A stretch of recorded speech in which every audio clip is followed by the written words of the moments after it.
समुद्र के बीचों बीच एक खूबसूरत सा टापू था। उस टापू की सुंदरता को देखने के लिए बहुत दूर दूर से लोग आया करते थे, क्योंकि वहां पहाड़ होने के साथ साथ हरियाली भी बहुत थी। वहां पर एक रेस्टोरेंट था। उस रेस्टोरेंट को एक माँ बेटी चलाया करती थी। जो भी उस टापू पर आता बिना उस रेस्टोरेंट में गए वापस नहीं जाता। गाइड परिवार को लेकर उस रेस्टोरेंट में आता है। आइए आइए, ये है सबसे फेमस रेस्टोरेंट। इसमें बहुत ही अच्छा नाश्ता मिलता है, इसको अगर आप एक बार खाएंगे तो जब भी घूमने आएंगे यहाँ खाने जरूर आएंगे। वहाँ की मालकिन पूनम और उसकी बेटी उस आदमी के पास आते हैं और बताते हैं, हमारे यहाँ का सबसे फेमस नाश्ता है हमारा जादुई कीमा। क्या वो खाना पसंद करेंगे आप सर? हाँ जरूर, खिलाइए। हम भी यहाँ यही देखने आए हैं कि यहाँ फेमस क्या है। वो और उसका पूरा परिवार वो कीमा बहुत मजे से खाता है। वाह वाह भाई वाह, कितना अच्छा कीमा है। इतना अच्छा कीमा तो मैंने आज तक कहीं और कभी भी नहीं खाया। कैसे बना है ये इतना स्वादिष्ट? Thank you sir. जी, मैं और मेरी बेटी पूरी रात मेहनत करके इस कीमा को तैयार करते हैं। बहुत टाइम, मेहनत और प्यार से हम इसको बनाते हैं और आप लोगों को देते हैं। अच्छा लगा ना आपको? हाँ, बहुत अच्छा है। ये रहा आपका टिप। थैंक यू सर, और आप फिर जरूर आइएगा। Bye bye. जी बेटा, मैं जब भी यहाँ आऊँगा आपके रेस्टोरेंट में ये कीमा जरूर खाने आऊँगा। इतना बोलकर वो आदमी वहां से चला जाता है। ऐसे ही उनका रेस्टोरेंट टापू पर बहुत फेमस हो जाता है और लोगों को बहुत अच्छा लगता है। उनके साइड में एक और रेस्टोरेंट होता है जिसका मालिक शेखर पूनम और उसकी बेटी से बहुत जलता है, क्योंकि सस्ता देने के बाद भी उसके रेस्टोरेंट में कोई नहीं आता। उसके रेस्टोरेंट में इतने लोग क्यों आते हैं?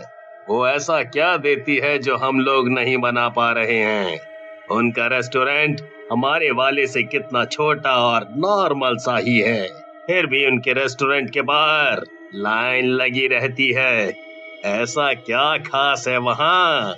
जी मालिक, वो बहुत ही स्पेशल तरीके का कीमा देती है जो हम लोग नहीं बना पाते हैं, और उसकी रेसिपी भी वो किसी से नहीं बताती है। जाने क्या डालती है उसमें, पर वो सच में जादुई कीमा लगता है, बहुत ही टेस्टी। बस चुप कर। तू उसके यहाँ काम करता है या मेरे यहाँ, जो उसकी तारीफ करता ही जा रहा है मेरे सामने? चल, अपने कीमा पर ध्यान दे। बड़ा आया, बहुत अच्छा कीमा बनाती है। लेकिन शेखर के दिमाग में पूनम की रेसिपी ढूंढने का सुझाव आता है और वो सोचता है कि क्यों न रात में जाकर देखा जाए कि पूनम और उसकी बेटी कीमा में ऐसा क्या डालते हैं जिससे उसका कीमा इतना स्वादिष्ट होता है। आज रात को मैं पता लगा कर रहूंगा कि आखिर ये दोनों अपने कीमे में ऐसा कौन सा मसाला डालती हैं जो मेरा कीमा फीका लगता है लोगों को। इतना बोलकर शेखर समुद्र किनारे जाकर रात होने का इंतजार करता है। चलो, रात हो गई है, जाकर देखता हूँ कि वो कीमा कैसे बना रही है। अब तो सब सो गए हैं, कोई ध्यान भी नहीं देगा। जैसे ही वो पूनम और उसकी बेटी के रेस्टोरेंट में पहुंचता है तो देखता है कि वो दोनों मिलकर मसाला तैयार कर रही होती हैं। मसाला तो ये मैं भी इस्तेमाल करता हूँ, बिल्कुल एक सा ही तो कर रही है, तो इसमें क्या अलग करा है इन्होंने? देखता हूँ किसका गोश्त बनाती है ये। तभी बहुत तेज आवाज के साथ वो दोनों वहां से कमरे की तरफ चल पड़ते हैं। शेखर उनकी दूसरी खिड़की की तरफ जाकर देखता है कि उन्होंने टापू पर रहने वाले एक शराबी को बांध कर रखा हुआ है और अचानक वो दोनों भयानक चुड़ैल का रूप ले लेती हैं। तुझे मरने की ज्यादा जल्दी है ना, तभी हड़बड़ा रहा है। रुक, अभी बताते हैं तुझे। ये दोनों कितनी भयानक लग रही हैं। कौन है ये दोनों, और पूनम और उसकी बेटी कहाँ गई? तभी वो दोनों चुड़ैल उस शराबी का गला दबाकर मार डालती हैं और उसका खून पीने लगती हैं। अब आई न राहत। हाँ माँ, अब बाकी का काम फुर्ती से हो पाएगा मुझसे भी, वरना तो कीमा बनाते बनाते मेरा तो खुद का कीमा बना जा रहा था। अरे, ये दोनों तो चुड़ैल हैं, इन्होंने उसको मार डाला। शेखर ये नजारा देखकर चौंक जाता है और उसके पैर लड़खड़ाने लगते हैं। फिर वो किसी तरह खुद को संभालता है और वहीं सावधानी से छुपकर देखता है। माँ चलो इसका गोश्त निकालकर मसाले में मिला देते हैं, फिर से कीमा बनाना होगा ना। हाँ बेटी चलो, तभी तो कल लोग खाएंगे टेस्टी टेस्टी कीमा। अच्छा, तो इसको ये जादुई नाश्ता बोलती हैं। इंसानों के मांस से बना हुआ कीमा लोगों को खाने के लिए देती हैं ये। मुझे ये सब लोगों को बताना होगा और तभी इन्होंने शराबी को चुना होगा, क्योंकि उसके बारे में कोई पूछेगा नहीं, इसीलिए चुपके चुपके अपना काम करते रहेंगे। ऐसे तो इन्होंने ना जाने कितने लोगों को मारा होगा।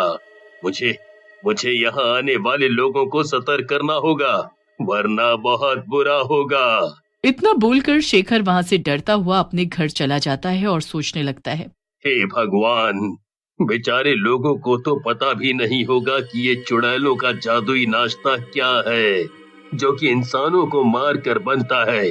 वो लोग तो बेचारे ऐसे ही खा लेते होंगे बिना सोचे समझे। क्या करूं मैं? अब चलो, मैं अपने वेटर को इस बारे में बताता हूँ। शायद हम दो ही जाएं तो उनका कुछ बिगाड़ पाएंगे, वरना मैं अकेला उन दोनों का क्या कर पाऊंगा। शेखर अपने वेटर से बात करने जाता है। सुनो, तुम्हें पता है पूनम और उसकी बेटी एक चुड़ैल है और वो जादुई नाश्ता इंसानों के गोश्त से बनाते हैं, तभी वो इतना टेस्टी लगता है। वेटर हंसने लगता है और कहता है,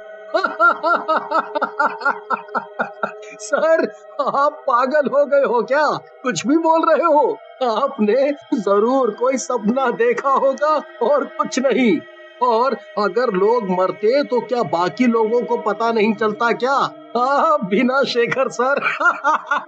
अरे मैं देख कर आया हूँ, वो उन्हीं लोगों को मारती है जिनके बारे में कोई खोज खबर लेने नहीं आएगा।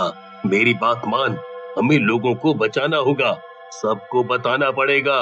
अगर ऐसा है तो सर चलिए एक बार मेरे साथ भी चलकर देखिए। मैं जब तक अपनी आंखों से नहीं देखूंगा मुझे विश्वास नहीं होगा।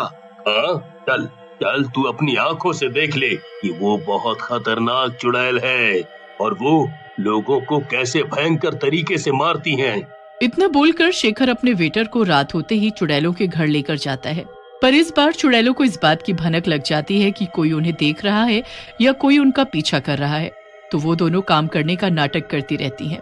बेटा तू मसाला तैयार कर, तब तक मैं जरा बाहर से घूम कर आती हूँ गोश्त लेकर। ठीक है माँ, अभी करती हूँ।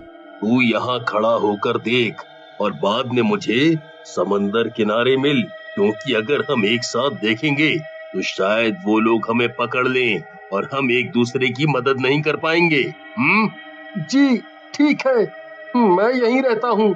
और वो वहाँ से उनको देखने लगता है, लेकिन पूनम को वेटर की आहट से अंदाजा लग जाता है कि उसके घर के आसपास कोई है और वो धीरे से चुपके से वेटर के पीछे भयानक चुड़ैल रूप लेकर खड़ी हो जाती है। इस बात की वेटर को भनक भी नहीं होती कि चुड़ैल ने उसे घेर रखा है। सर भी ना फालतू की बात करते हैं। पूनम की बेटी तो अभी मसाला ही बना रही है और वो भी हमारी ही तरह तो कर रही है, लेकिन गोश्त कहाँ है? दिख ही नहीं रहा है और ना ही कोई आदमी दिख रहा है, और ये तो लड़की ही है, कहाँ चुड़ैल है? सर सच में पागल हो गए हैं। गोश्त तो अब मिला है ना मुझे, तो तुझे पहले कैसे दिखाई देगा? हाँ? वेटर जैसे ही पलटकर देखता है वो दंग रह जाता है।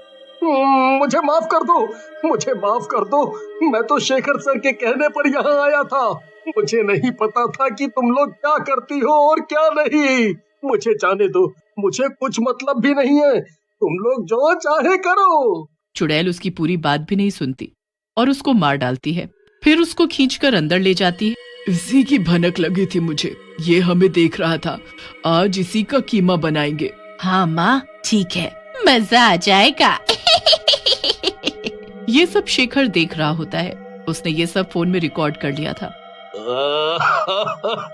ये मैंने क्या कर दिया? मेरी वजह से वेटर मारा गया। मुझे उसको लेकर नहीं आना चाहिए था। मेरी वजह से इसकी जान चली गई। पर इस बार मैं इनको नहीं छोड़ूंगा। अब मैं इनकी पोल खोल दूंगा।